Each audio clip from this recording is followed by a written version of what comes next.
สบายดีพ่อแม่พี่น้องหมดสุขุสุคนคือเก่าเนาะมาพบกับสองคำนั่งซะแนลคือเก่าพี่น้องสำหรับมื้อนี้ก็มายามสวนเนาะก็มาเก็บหมากมิเก็บหมากม่วงเนาะถือว่ามากับน้องนุ่ง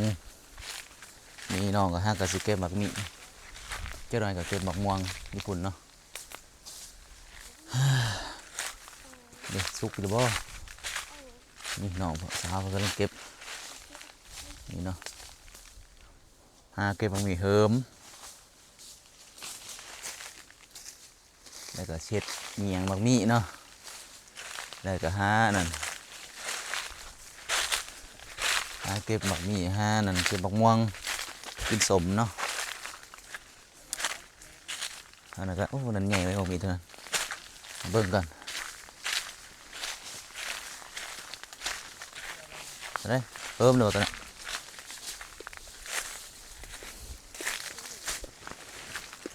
ดิบเนี่ย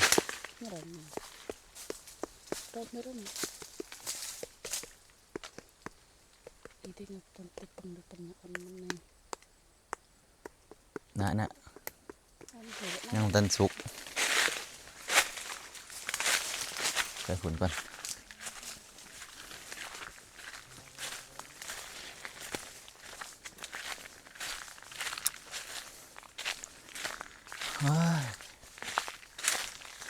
มีอีก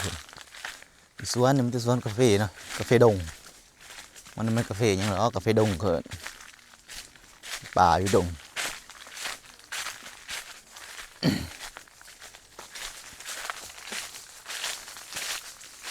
นี่น้องกำลังเก็บมีหลายเลยเพื่อนเป็นทุกกระบอกอยู่นี่นะเฮ้ยนี่เฮิมอยู่ตัวนี้แต่ว่ามันมีตัวสุกจักหน่อยซื้อเก็บบักม่วงพุ่นแหละตามเบิ่งมันมีนี่ก็กินอยู่เก็บอยู่นี่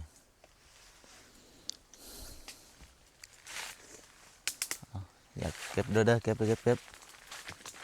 อยากตัวใดก็เก็บไปสิหาต้นให้น้องก็เก็บซะไปไม่เตะหาจับก่อนเอาสำเร็จเมี่ยงกินก่อน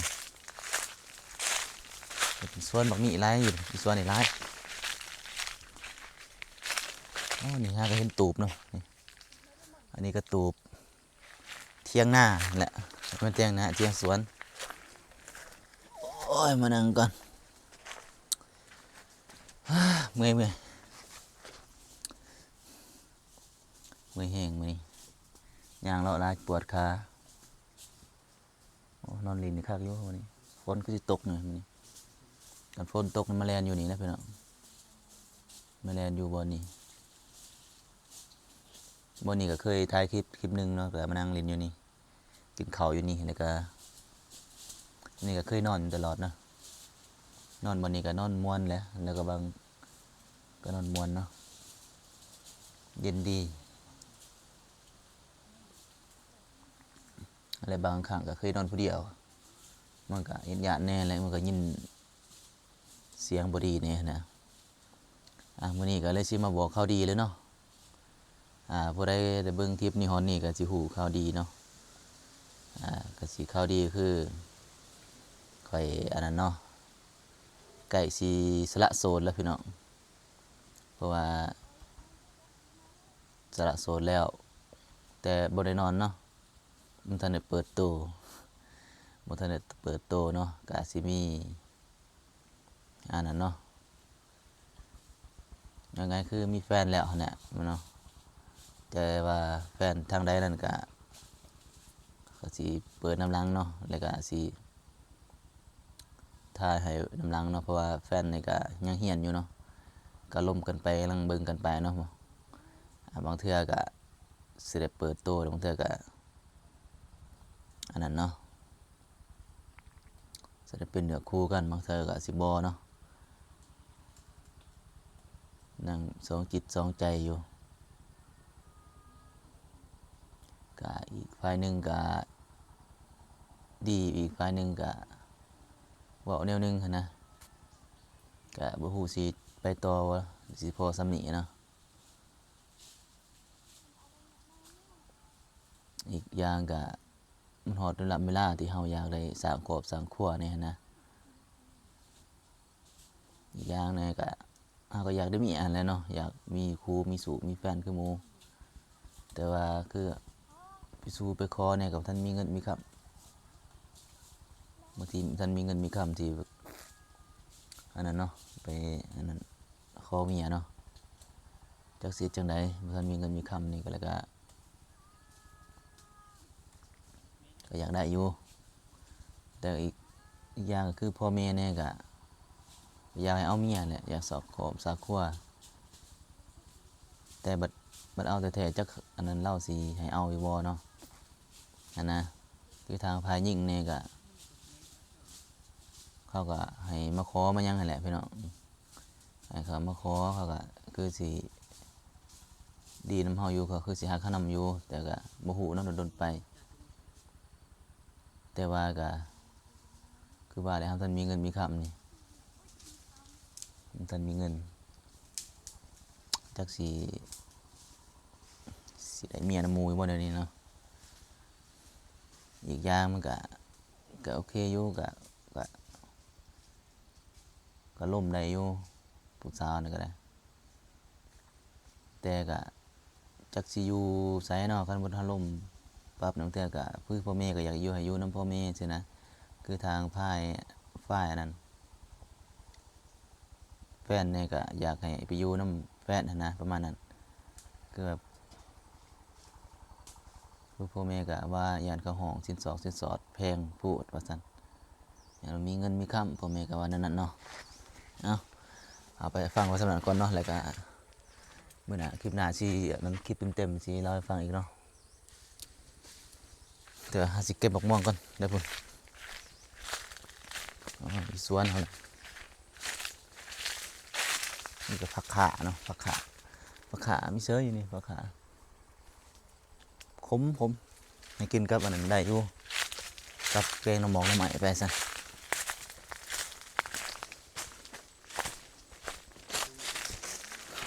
ตอนนี้ก็สิไปเก็บมะม่วงเนาะนี่มะม่วงสุกมะม่วงสุกมะม่วงน้อยๆเนาะนี่ถึงขึ้นเก็บได้บ่มัน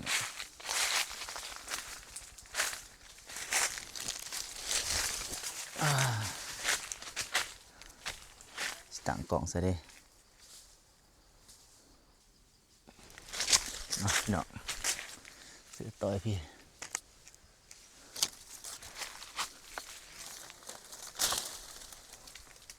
หายเลยโอ้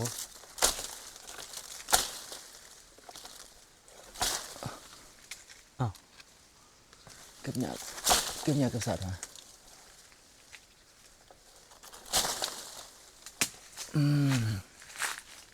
ได้เนาะได้แล้วอันนึงโอ้พวกใหม่บางกล่องเพื่อหรอกบางทางไปส่งเก็บไว้ก่อนเอาสับกินนี่แหละพี่น้องนี่เป็นไอสิบโอ้เกยอยู่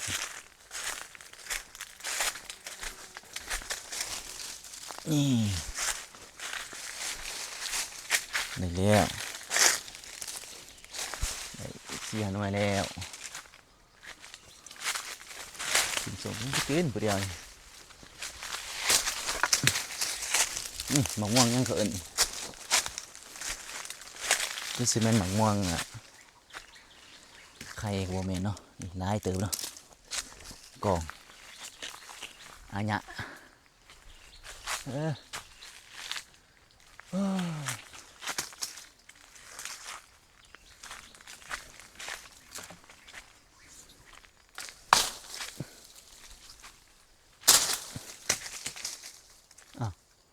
ตัวกันเดียวมัน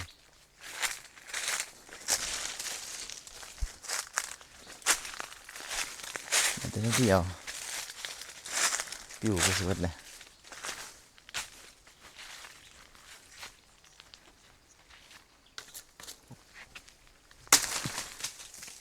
พูดเอาได้แล้วเนาะได้ประมาณโลหนึ่ง2 โลแล้วนี่จีกริ้งเนาะได้แล้วพวกเราสิจำกับกำเกลือกินนี่พุ่นเนาะโอ้นี่แหละสิกินไอ้บ่ตัวนี้ใหญ่เห็นบ่จะได้แล้ว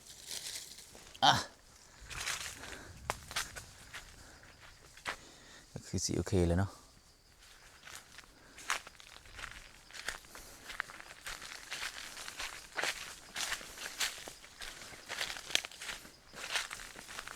เราเก็บ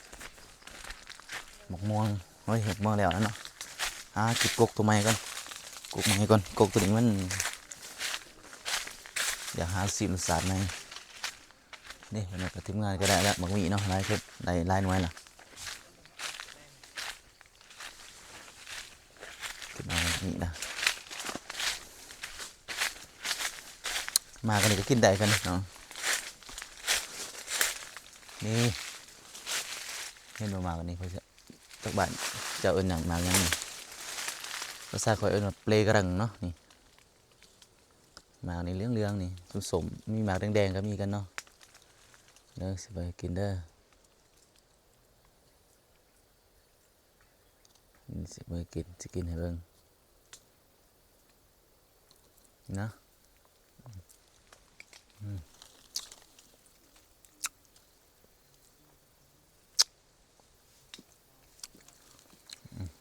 เนาะเขากินในกายคือกินคือนกเลยจะได้นกก็มักกินนะบางกกนี่หวานบางกกนี่สมบางกกนี่ขนาดเนาะฝาดไปสันสมัยยังหน่อยนี่มักกินขนาด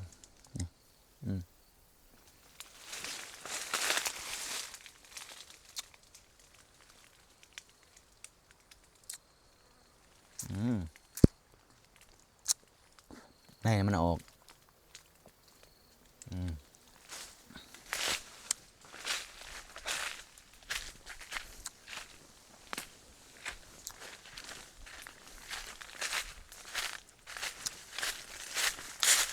หาคำยากนะพี่น้องเอ้ยขออยากหาเงินเองนี่มีเงินจักรายเลยล้านแต่ก็มีอยากได้เมียบ่มีเงินแต่งให้สู้ว่าอายุแบบนี้แล้วบ่มีหยังเป็นของตัวเองเลยนอกจากไปหลินบ้านนอกจากเฮ็ดเวียกเฮ็ดงานไปสั่นน่ะสวนหน่อยก็มีนั่นนะมีกระซ่ากาแฟนี่เขาเอิ้นว่าก็เฮือนข่อยไม่มีสวนกาแฟเด้นี่ก็คือสวนกาแฟเลยพี่น้องนี่เห็นบ่นี่ซากาแฟดอกกาแฟนี่น่ะเพิ่นอยากกินซากาแฟนี่บอกเด้อสิหาให้นี่เอาตัวนี้มาต้มนี่เอาตัวดำนี่กินคือซานี่แหละนี่เนาะคิดบางกรก็บอกนะสิให้เบิ่งอันนี้คือกาแฟกลางก็อยากกินก็มีแต่จับอยู่นี่เลยต้มน้ำร้อนเลยจ้ะนี่เห็นบ่นี่มื้อหน้าสิได้เบิ่งเด้อมื้อหน้าสิเอาน้ำร้อนเนี่ยต้มน้ำร้อนมาแล้วก็สิจิบตัวนี้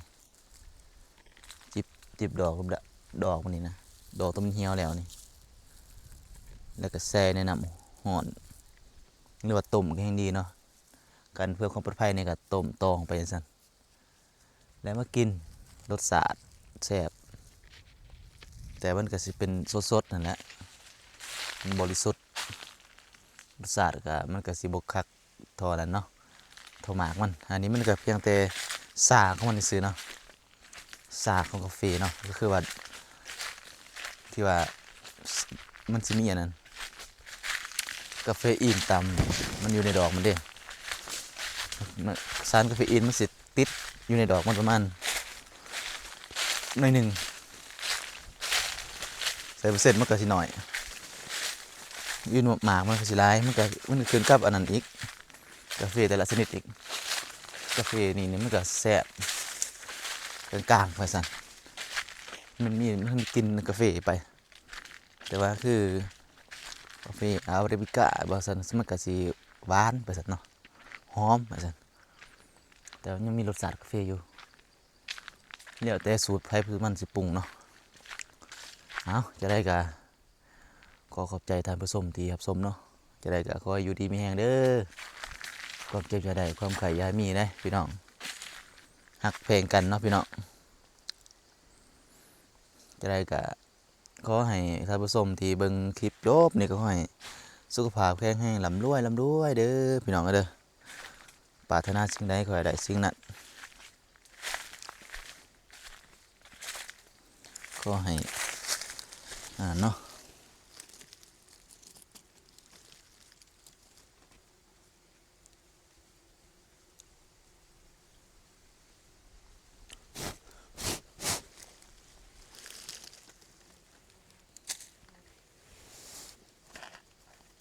เดี๋ยวนี้ก็เห็นแม่นี่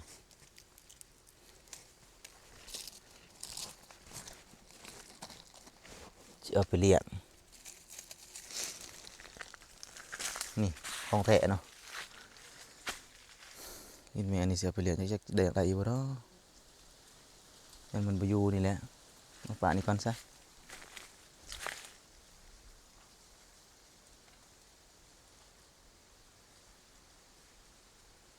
หมดก็ตอมอยู่เอาจะได้ก็ขอบใจเด้อพี่น้องเด้อคลิปหน้าพบกันใหม่เลยก็ไม่ยังก็ทักหาอะไรไม่ยังก็แซดคอมเมนต์บอกเด้อพี่น้องเด้อขอขอบใจบ๊ายบาย